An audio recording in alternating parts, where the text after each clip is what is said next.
हरे Krishna, Radhe Radhe friend, जय तुलसी मैया। आज की वीडियो में मैं आपको तुलसी जी के व्रत की कथा सुनाएंगे। अगर आपने तुलसी विवाह का व्रत किया है तब तो आप यह कथा जरूर सुनेंगे, लेकिन अगर आपने व्रत नहीं भी किया है तो भी देव उठनी के दिन ही आपको तुलसी जी की यह कथा जरूर जरूर सुनिएगा। तो चलिए तुलसी विवाह की कथा आरंभ करते हैं। बहुत समय पहले की बात है। जलंधर नाम का एक असुर रहता था। जलंधर बहुत पराक्रमी था, लेकिन बहुत ही ज़्यादा क्रूर था। जलंधर का मुख्य कार्य जो था ना, वो ब्राह्मणों को परेशान करना, जीव हत्या करना और धर्म काम के जो भी काम रहते थे उनमें विघ्न डालना होता था।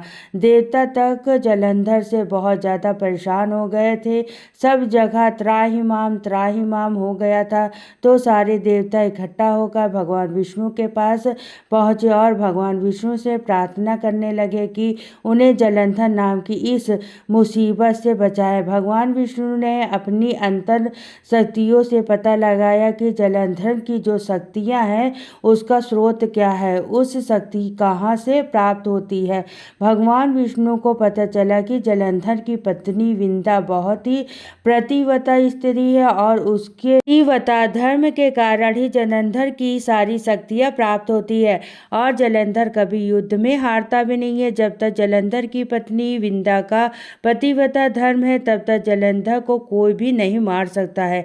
जब यह बात भगवान विष्णु ने सभी देवताओं को बताई तो सभी देवता बहुत ज़्यादा चिंतित हो गए, क्योंकि अगर जलंधर रहेगा तो पूरी पृथ्वी पर त्राहिमाम हो जाएगा, सब कुछ नष्ट हो जाएगा। सभी देवताएं ने बहुत ही विचार विमर्श करने के बाद ये निष्कर्ष निकाला कि किसी तरह से विंदा का पतिव्रता धर्म को नष्ट करके जलंधर की हत्या की जा सके। जब जलंधर किसी युद्ध में गया हुआ था उस समय पर भगवान विष्णु ने जलंधर का रूप बनाकर वो विंदा के पास आ गए। विंदा ने सोचा कि उसके पति युद्ध में विजय होकर आए हैं, तो विंदा अपने पति का तिलक और आरती करने के लिए द्वार पर पहुंची। भगवान विष्णु ने विंदा को स्पर्श किया और उससे विंदा का पतिव्रता धर्म वहीं पर भंग हो गया। जैसे ही विंदा का पतिव्रता धर्म टूटा, वैसे ही युद्ध में जलंधर की हत्या हो गई। और जब विंदा को यह पता चला तो विंदा को बहुत ज़्यादा दुख हुआ।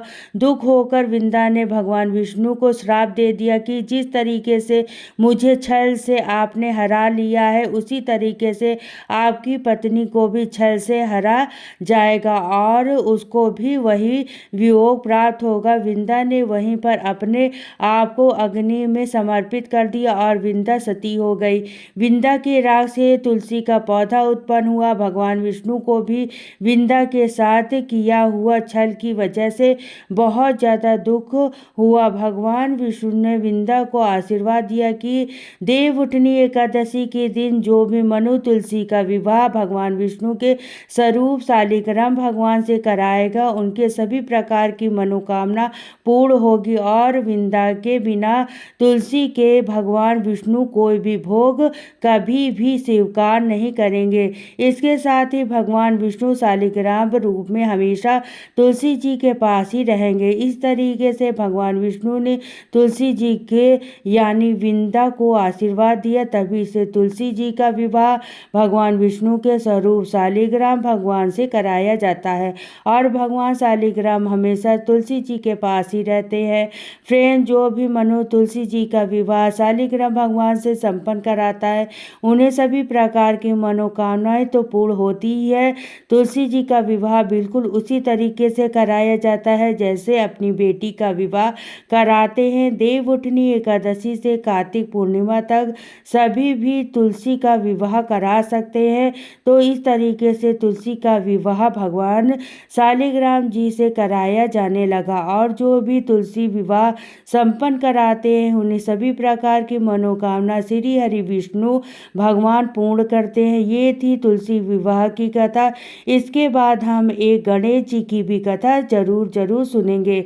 एक बार एक गांव में एक बुढ़िया रहती थी। बुढ़िया को कुछ दिखाई नहीं देता था, अंधी थी, लेकिन वह रोजाना गणेश जी की पूजा जरूर करती थी। बुढ़िया की पूजा से प्रसन्न होकर गणेश जी बुढ़िया के सामने प्रकट हुए और बोले, हे बुढ़िया माई, मैं तुम्हें पूजा से बहुत प्रसन्न हूँ, तो जो भी कोई वरदान मांगना चाहती हो वो वरदान तुम मांग सकती हो। बुढ़िया माई ने कहा, भगवान मैं तो वरदान मांगना ही नहीं चाहती। तब गणेश जी बोले कि तुम अपनी बेटे, बहू, नाती, रिश्तेदार सब से पूछ लो और उनसे पूछकर विचार करके मांग लेना। मैं कल फिर से आऊँगा। यह कहकर गणेश जी अंतर्ध्यान हो गए। बुढ़िया ने भी बेटे से पूछा, बेटा मैं क्या मांगूं? तो बेटे ने कहा कि माँ बहुत सारा धन मांग लो, तेरे सातों पीढ़ी बैठकर खाएंगी। फिर बुढ़िया ने अपनी बहू से पूछा कि बहू मैं क्या मांगूं? तो बहू बोली, माँ क्या करेगी? धन का सबसे बड़ा धन तो पोता पोती होते हैं, पोता मांग ले। फिर बुढ़िया ने अपने पड़ोसन से पूछा कि क्या मांगना चाहिए? तो पड़ोसी ने कहा कि क्या करेगी धन का, क्या करेगी पोते का, अपनी आंखें मांग ले, तेरा बुढ़ापा कट जाएगा। जब बुढ़िया सोच विचार करने लगी कि क्या मांगू, सोच विचार करते हुए पूरी रात गुजर गई। अगले दिन गणेश जी भगवान फिर से आए। बोले, बुढ़िया मांग, क्या मांगती है? तो बुढ़िया माई बोली कि गणेश जी महाराज, मांगना तो मैं ना चाहूं, पर आप मुझे बस इतना वरदान दे दो कि मैं अपने सोने के महल में, सोने के पलने में अपने पोते को झूलते हुए देखूं। जब गणेश जी महाराज तो जोर जोर से हंसने लगे। बोले, बुढ़िया माई मैं तो तुम्हें बहुत ही सीधा समझता था, तू तो बहुत ज़्यादा चालाक निकली, बहुत चतुर निकली। एक ही बात में सब कुछ मांग लिया, धन मांग लिया, पोता मांग लिया और आंखें भी मांग ली। गणेश जी महाराज ने बुढ़िया को सारी चीज दे दी। बुढ़िया के पास बहुत सारा धन हो गया, पोता हो गया और बुढ़िया की आंखों भी मिल गई। गणेश जी महाराज जैसे बुढ़िया के साथ की वैसे सबके साथ करना और सबके घर में अन्न धन से भर। ये थी गणेश जी की कथा। इस तरीके से तुलसी विवाह की भी कथा पूर्ण होती है। कथा सुनने के बाद जो तिल और फूल हमने हाथ में लिया था वो तुलसी जी को आप समर्पित कर दीजिए।